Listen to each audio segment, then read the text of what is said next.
UK और शनेगन की आज बात करेंगे और आज यहाँ पर बात होगी कि कौन सा देश आपके लिए बेहतरीन हो सकता है। लेकिन फर्क भी आपको समझना होगा। कुछ रूल रेगुलेशन को लेकर चर्चा हम करेंगे और भी कई मुद्दे होंगे। कुछ सिलेक्टिव कंट्रीज को लेकर भी चर्चा होगी, जैसे डेनमार्क है, इटली है, या फिर कुछ आम आपके बजट वाली कंट्रीज जो हैं उसको लेकर हम बातचीत करेंगे। प्रदीप बालन साहब, वेस्टर्न ओवरसीज के कर्तव्यदर्ता एमडी साहब हमारे साथ जुड़े हैं। सर, फिर से वेलकम करता हूं आपका। सर, सबसे पहले तो स्टूडेंट्स जो बाहर जाना चाहते हैं, एक ड्रीम होता है, ठीक है, बड़ी कंट्रियों की बात कर रहे हैं, लेकिन यूरोप और शनेगन ये हर किसी की जुबान पर होता है। लेकिन कई बार क्या होता है, बच्चे ना थोड़ा यूरोप और शनेगन को समझ नहीं पाते हैं।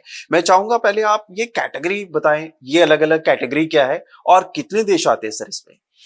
देखिए, वास्तव में स्टूडेंट कंफ्यूज होते हैं इस बात को लेके कि यूरोप और Senegal what exactly the difference between both.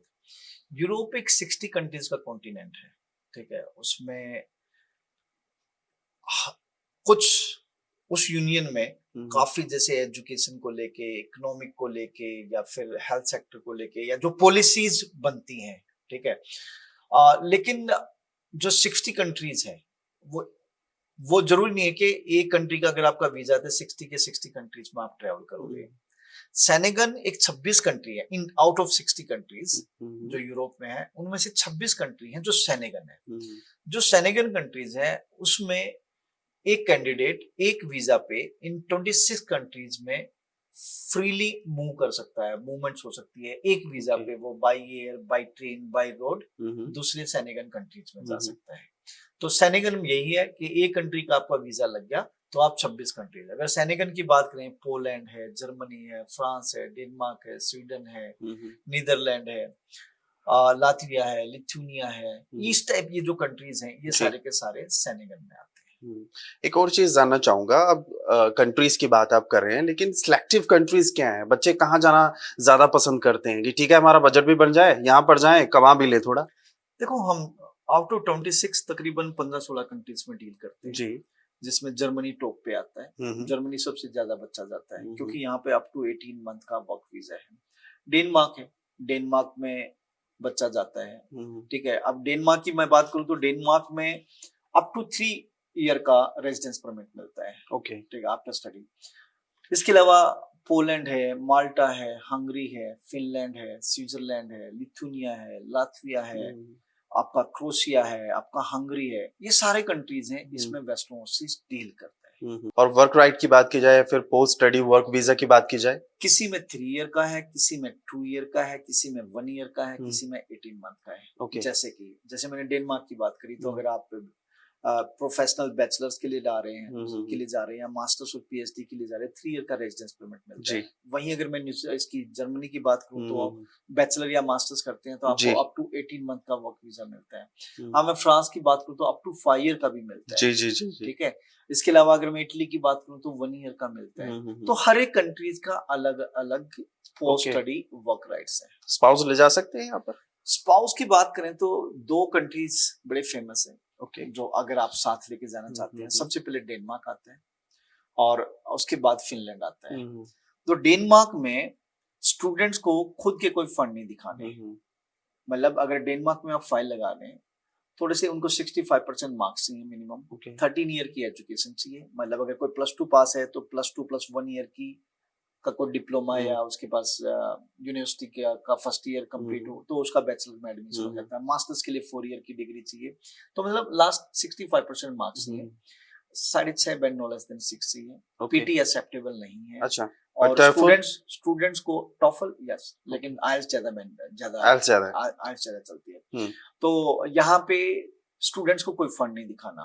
हाँ, आप अपने स्पाउस को साथ लेके जा रहे हैं तो यस, उसको स्पाउस के फंड दिखाने, that is around 11 lakh rupees, 1 day old fund acceptable है।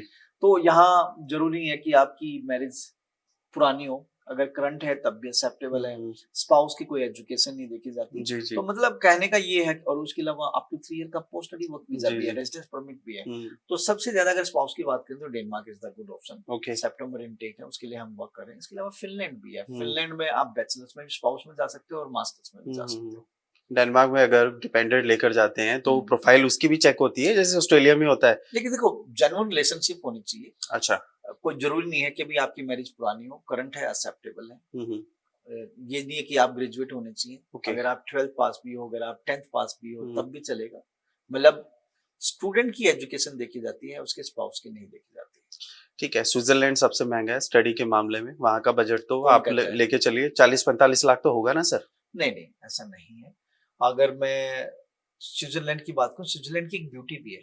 ओके 6 मंथ की स्टडी, 6 मंथ की पेड इंटर्नशिप। हम्म आप पहले तकरीबन 20-22 लाख रुपए का खर्चा आता है बच्चे का जाने में। हम्म तो उसमें खाना पीना रहना हम्म और स्टडी सब कुछ है। जी प्लस में कॉलेज और यूनिवर्सिटी हम्म नेक्स्ट जो 6 मंथ है उसकी जॉब भी लगवाते हैं, पेड हम्म इंटर्नशिप। मतलब आप अगले नेक्स्ट 6 मंथ में हम्म, तकरीबन 8 से लेके 12 लाख रुपए तक कमा भी लेते हो। ओके तो और वर्ल्ड की बेस्ट एजुकेशन है, अगर हम्म किसी ने हॉस्पिटल इंडस्ट्री में करियर बनाना है तो हम्म, Switzerland is the best option. Okay university इस यूनिवर्सिटी ही स्टडी कंप्लीट करने के हम्म बाद प्लेसमेंट कराती है मोस्टली। ओके 6 महीने की स्टडी, 6 महीने की जॉब, नेक्स्ट ईयर 6 मंथ की स्टडी, हम्म 6 मंथ की इंटर्नशिप, लास्ट ईयर 6 मंथ हम्म, की स्टडी थ्योरी के बाद जो जी लास्ट 6 मंथ है वर्ल्ड की डिफरेंट डिफरेंट ओके कंट्री से, वर्ल्ड की डिफरेंट डिफरेंट कंट्री से एम्प्लॉयर को वो लोग बुला लेते हैं। हम्म तो कोई बच्चा दुबई प्लेस हो रहा है, कोई यूरोप में प्लेस हो रहा है, कोई हम्म, कनाडा प्लेस हो रहा है, कोई यूएस से प्लेस हो रहा है, जी कोई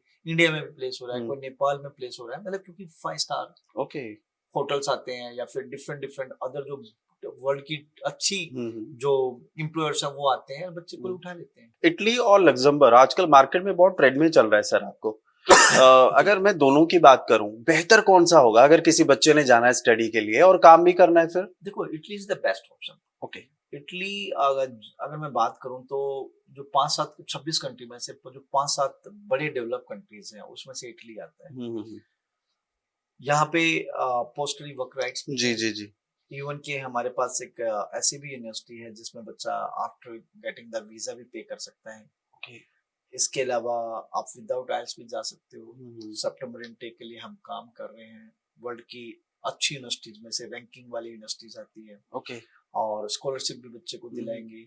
और ड्यूरिंग स्टडी भी वर्क राइट्स हैं और आफ्टर कंप्लीशन ऑफ स्टडी भी ओके 1 साल का वर्क परमिट है और आप करंट फंड्स भी दिखा सकते हो। तो ओके इटली का कंपैरिजन आप अगर लग्जमबर्ग से कर रहे हो तो आई थिंक सो ठीक इटली नहीं है। इटली इटली इज ज्यादा द है? Best Italy best one. है। अच्छा एक और चीज ठीक है आप पूरी बात तो आपने कर ली है स्विट्जरलैंड से डेनमार्क से लेके हम तमाम जगहों पर जा चुके हैं लेकिन एक चीज रहती है मन में कि भैया मेरा इतना बजट नहीं है कम बजट वाले क्या करें कौन सा यूरोप में या फिर शेनेगन में ऐसी जगह है जहां पर बच्चे पढ़ भी लें कल को कमा भी लें सेटल भी हो जाएं ट्रैवल करके फिर कहीं और भी शिफ्ट हो जाएं? अगर आपका तकरीबन 7-8 लाख रुपए तक का बजट है तो हम्म उसमें आप जैसे लातविया है, लिथुनिया है, हंगरी है या फिर पोलैंड है, ओके माल्टा है। हम्म माल्टा तो फिर भी थोड़ा सा महंगा हो जाता है। ये कुछ कंट्रीज हैं इसमें बच्चा जा सकता है। क्रोशिया है। हम्म मतलब 7-8 लाख रुपए तक आप जा सकते हो। अच्छा प्रोसेस समझा दीजिए ठीक है आपका सेमिनार भी हो रहा है 17 से बच्चे आएंगे सवाल तो पूछेंगे ना कब तक वीजा लगेगा कब तक वादा करोगे 15 दिन 20 दिन 1 नहीं, महीना? वादा हम कुछ नहीं करते। हम्म ये तो टोटली हम तो एम्बेसीज और यूनिवर्सिटी को फॉलो करते हैं ओके